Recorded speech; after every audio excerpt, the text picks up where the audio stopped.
National Cemetery, Fort Bliss today.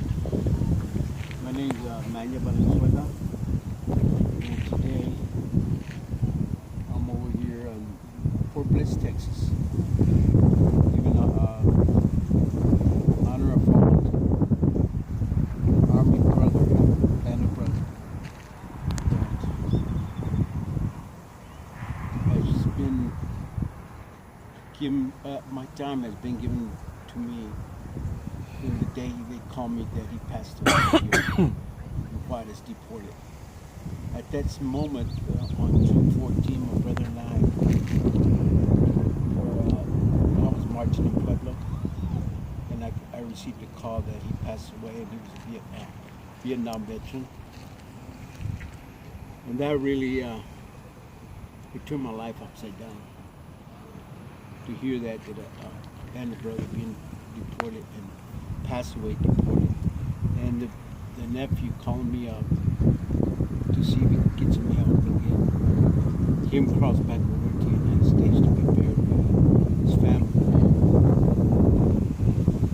This I call it there's no words to explain the feeling I feel, because when I got my removal notice, my brother came later in a month. When I got my removal notice, I felt betrayed. I felt like ashamed, angry, mad. There's words that I could say about how mad I was as a Marine, and things that came to my mind to do. Can you imagine? All his brothers have been, like Manuel De Jesus Castano. He is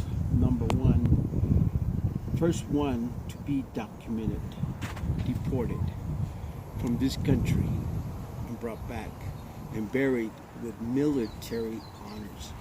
What kind of a country do we have here?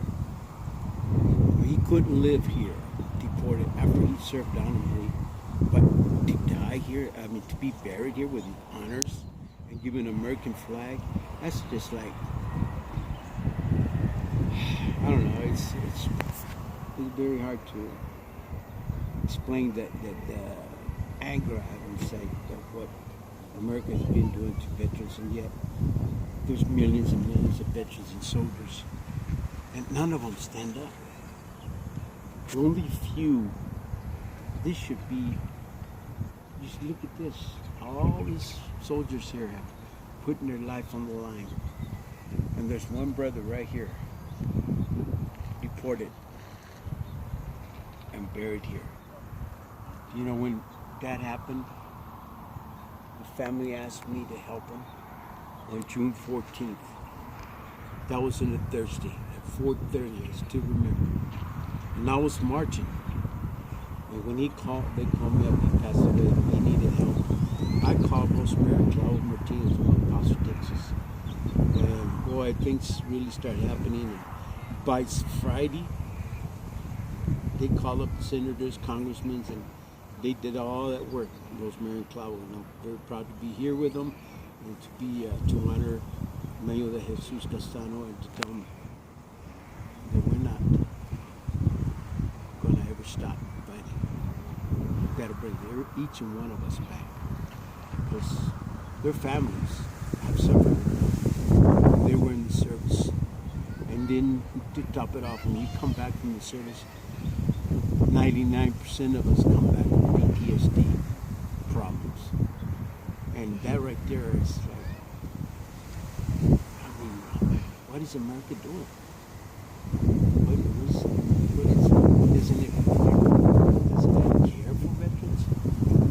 It shows you right here, we're all lined up together on all the same, the headstones, all the same. We are a band of brothers. And yet, we're torn apart, deported. This is